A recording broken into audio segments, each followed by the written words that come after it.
नमस्कार, स्वागत है आपका एक बार फिर से P3 positive progressive path classes में। आशा करती हूँ आपकी पढ़ाई बहुत अच्छी चल रही होगी। शिक्षण अभिरुचि के अंतर्गत भारतीय शिक्षा व्यवस्था में दिए गए टॉपिक हमने कंप्लीट कर लिए हैं। तो आज इसी टॉपिक से संबंधित अर्थात भारतीय शिक्षा व्यवस्था से संबंधित प्रश्नों की प्रश्नोत्तरी मैं आपके लिए लेके आई हूँ। तो चलिए आज इसे सॉल्व करते हैं। प्रश्नों को स्क्रीन में देख करके सबसे पहले आप खुद भी आंसर देने की कोशिश कीजिएगा। पढ़ते हैं क्वेश्चन ए की ओर। राष्ट्रीय ज्ञान आयोग के अध्यक्ष कौन थे? Option A Sam Pitroda, option B Aziz Premji, option C Manmohan Singh या ऑप्शन डी अमर्त्य सेन। तो आप भी आंसर दीजिए और चेक करिए। इसका राइट आंसर है ऑप्शन ए, यानी सैम पित्रोदा राष्ट्रीय ज्ञान आयोग के अध्यक्ष थे। इसकी स्थापना हुई थी 13 जून 2005 को। आप लोग खुद भी चेक कीजिए, स्वयं की भी जांच कीजिए कि आपको कितने क्वेश्चन से आ रहे हैं। क्वेश्चन 2 है, किस वर्ष ऑपरेशन ब्लैक बोर्ड नामक कार्यक्रम शुरू हुआ था? Operation black board. Option A है 1987 से 1988 में, ऑप्शन बी 1990 से 2000 में, ऑप्शन सी 1989 से 2000 में या ऑप्शन डी 1980 से 1981 में। तो ऑपरेशन ब्लैक बोर्ड ये जो ऑपरेशन ब्लैक बोर्ड है ये NEP 1986 में इसकी बात कही गई थी और ये शुरू हुआ है। Option A is right. इसके बाद क्वेश्चन नंबर 3 है, निम्नलिखित में से कौन जून 2017 में नवगठित ड्राफ्टिंग NEP 2020 के अध्यक्ष थे? यानी कि कहने का मतलब है जो NEP 2020 बनी थी उसका ड्राफ्ट तैयार हो गया था 2017 में, ठीक है। तो उसके अध्यक्ष जो थे वो कौन थे? Vasudha Kamat, option B doctor K Kasturi Rangan, option C KJ Alphons, option D Ramshankar Rangan. तो इसका राइट आंसर है डॉक्टर के कस्तूरी रंगन। बढ़ते हैं आगे क्वेश्चन 4 की ओर। NEP 2020 में MHRD द्वारा डैश डैश डैश की स्थापना की मांग की गई थी। यानी कि NEP 2020 के अकॉर्डिंग MHRD ने किसकी स्थापना की मांग की थी? इसमें ऑप्शन ए है बुनियादी साक्षरता और संख्यात्मक ज्ञान पर एक राष्ट्रीय मिशन, जिसे national mission on foundational literacy and numeracy. Option B है उच्च शिक्षा आयोग यानी higher commission education, option C national research foundation, इसे वैसे भी नेशनल रिसर्च फाउंडेशन ही कहेंगे, या ऑप्शन डी उपरोक्त में से कोई नहीं।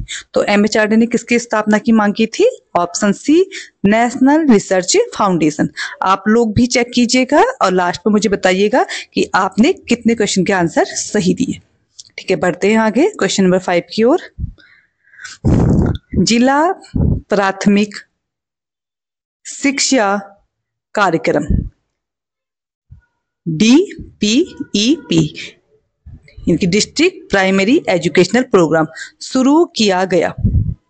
ऑप्शन ए है 1990 में, ऑप्शन बी 1994 में, ऑप्शन सी 1998 में या ऑप्शन डी 1996 में।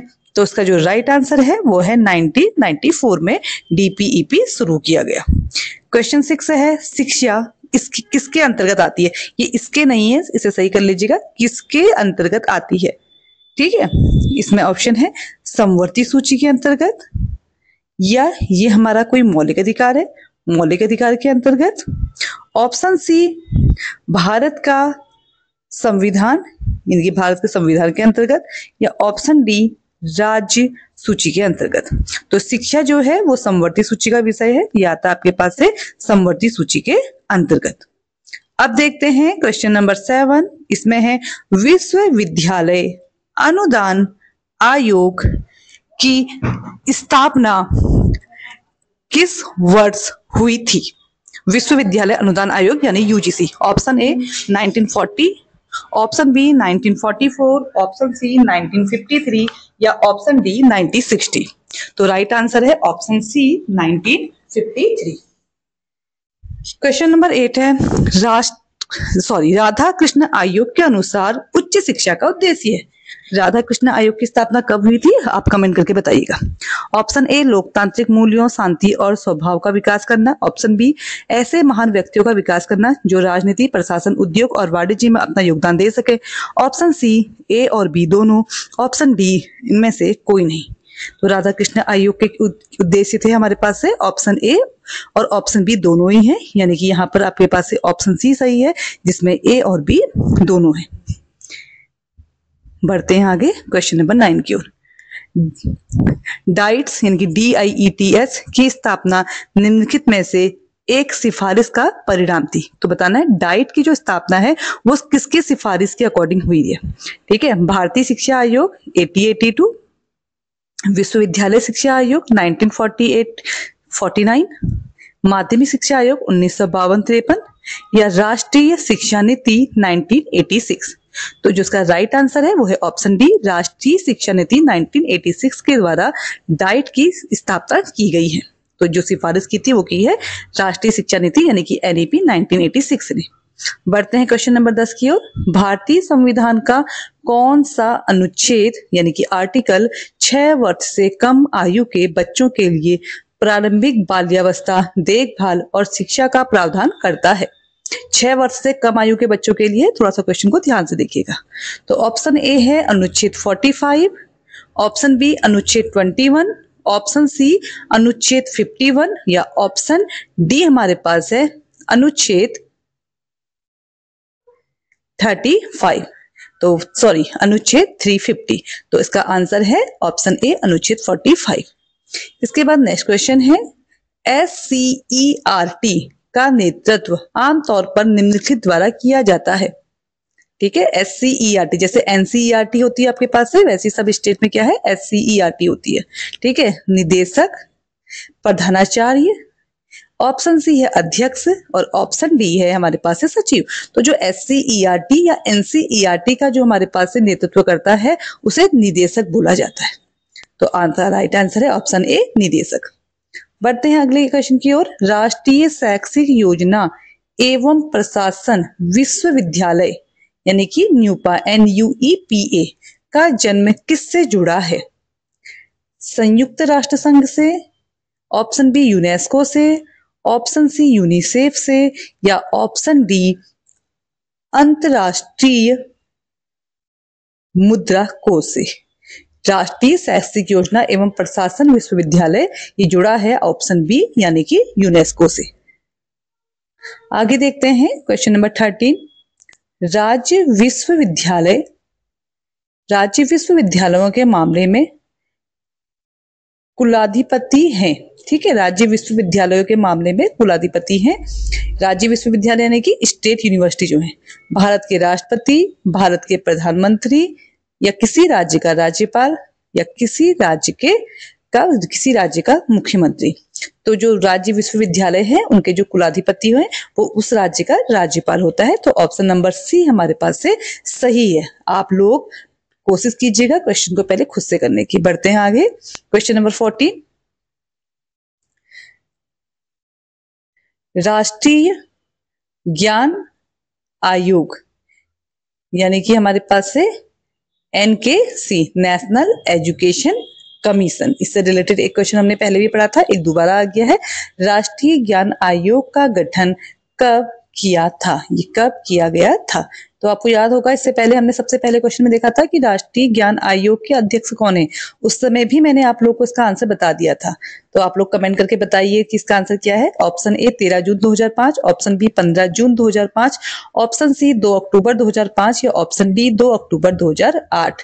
तो इसका जो राइट आंसर है वो है ऑप्शन ए 13 जून 2005। राष्ट्रीय ज्ञान आयोग बहुत इंपॉर्टेंट है, आप इसे अच्छे से देखिएगा, पढ़ लीजिएगा। ठीक है, मैंने इस पर भी अपनी वीडियो डाली हुई है, उन्हें देखिएगा। बढ़ते हैं अगले क्वेश्चन की ओर। Question number 15। विश्वविद्यालय अनुदान आयोग यानी UGC, यूनिवर्सिटी ग्रांट कमीशन, एक वैधानिक निकाय बन गया। वैधानिक निकाय बन गया, देखिए ऑप्शन ए है 1954, ऑप्शन बी 1955, ऑप्शन सी 1956 और ऑप्शन डी 1958। तो इसका जो राइट आंसर है वो है ऑप्शन सी 1956। ध्यान रखिएगा, अगर आता है विश्वविद्यालय अनुदान आयोग की स्थापना कब हुई है 1953, लेकिन वैधानिक बना था आपके पास से 1956 में। आगे देखते हैं क्वेश्चन नंबर 16। आरटीई यानी कि राइट टू एजुकेशन, शिक्षा का अधिकार अधिनियम 2009 में कितनी धाराएं हैं? ठीक है, तो आरटी 2009 मैंने इसकी 2 क्लासेस डाली थी। तो कितनी धाराएं हैं? ऑप्शन ए 20, ऑप्शन बी है 28 यानी कि 28, ऑप्शन सी 38, ऑप्शन डी 37। तो इसका जो राइट आंसर है वो है ऑप्शन सी 38, यानी कि आरटी में कितनी धाराएं हैं? 38 धाराएं हैं। मैंने इंपोर्टेंट धाराएं भी इसमें बताई हैं वीडियो में। आगे है क्वेश्चन नंबर 17।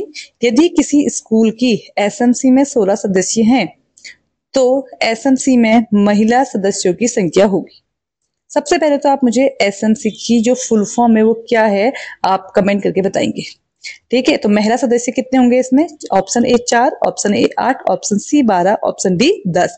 तो जो एसएमसी है उसमें 16 सदस्य अगर हैं, वैसे 16 सदस्यों की ही कम से कम एसएमसी बनती है, उसमें 8 महिला सदस्यों का होना अनिवार्य है। Question number 18।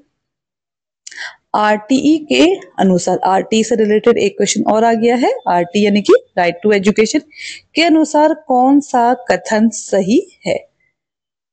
सही है, अच्छा आगे और है कि कोई भी शिक्षक किसी भी विषय में संलग्न नहीं होगा। यानी कि इनमें से कौन सा कथन ऐसा है जिसमें यह कहा गया है कि शिक्षक इनमें से किसी भी विषय में संलग्न नहीं होगा? निजी ट्यूशन लेना यानी कि प्राइवेट ट्यूशन, बच्चों को शारीरिक दंड देना यानी कि फिजिकली हरासमेंट, ऑप्शन सी कक्षा में लिंग आधारित या सामाजिक भेदभाव, ऑप्शन डी उपरोक्त सभी।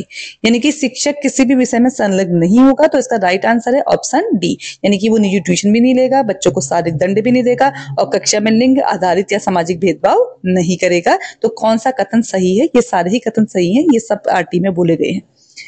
नेक्स्ट क्वेश्चन है शाला दर्पण परियोजना का संबंध है। देखिए शाला दर्पण परियोजना का संबंध है, ये क्वेश्चन जो लास्ट ईयर कहने का मतलब कि 2021 के लेक्चर के स्क्रीनिंग में पूछा गया है। ये संबंधित है किससे? ऑप्शन ए केंद्रीय विद्यालयों से, ऑप्शन बी राजीव गांधी नवोदय विद्यालय से, ऑप्शन सी जवाहर नवोदय विद्यालय से या ऑप्शन डी। तो इसका जो राइट आंसर है वो है ऑप्शन ए केंद्रीय विद्यालयों से शाला दर्पण परियोजना का संबंध है। तो ये है स्क्रीन पर लास्ट क्वेश्चन आज का, क्वेश्चन नंबर 20। रूसा का पूरा नाम है। ठीक है, रूसा का पूरा नाम या पूरा रूप है। तो आप ऑप्शन देखिएगा। पहला ऑप्शन है राष्ट्रीय उच्च शिक्षा अभियान, ऑप्शन बी, देखिए सीधे सही मत कीजिएगा, पहले सारे ऑप्शन देखिएगा। राष्ट्रीय उच्चतर शिक्षा अभियान, और ऑप्शन सी है राष्ट्रीय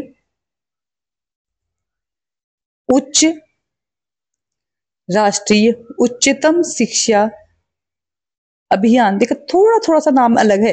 पहला ऑप्शन राष्ट्रीय उच्च शिक्षा है, दूसरे में उच्चतर आ गया है, और सी में राष्ट्रीय उच्चतम शिक्षा अभियान आया था, और जो ऑप्शन नंबर डी है उसमें है राष्ट्रीय यूनाइटेड शिक्षा अभियान। तो रूसा का पूरा रूप क्या है ये आप मुझे कमेंट बॉक्स में बताएंगे। ये जो है ये मैंने आप लोगों के लिए होमवर्क रखा है। ठीक है, तो आप लोग लास्ट में मुझे जरूर बताइएगा कि आपने कितने क्वेश्चन के सही आंसर दिए। तो इसी तरीके से मैं आपके लिए छोटी छोटी वीडियो में प्रश्नोत्तरी लेके आते रहूंगी। अब हम इसके बाद मैं आप लोगों के लिए लेके आऊंगी उत्तराखंड से संबंधित कुछ क्वेश्चंस लेके आऊंगी, तो आप जरूर उन्हें देखिएगा। और अगर आपको मेरी वीडियोस पसंद आती हैं, वीडियो अच्छा लग रहा है, हेल्पफुल है, तो आप प्लीज लाइक कीजिए, सब्सक्राइब कीजिए और शेयर कीजिए। मेरे साथ जुड़ने के लिए धन्यवाद। मिलते हैं नेक्स्ट क्लास में नए प्रश्नों के साथ, नई उम्मीद के साथ। तब तक के लिए थैंक यू।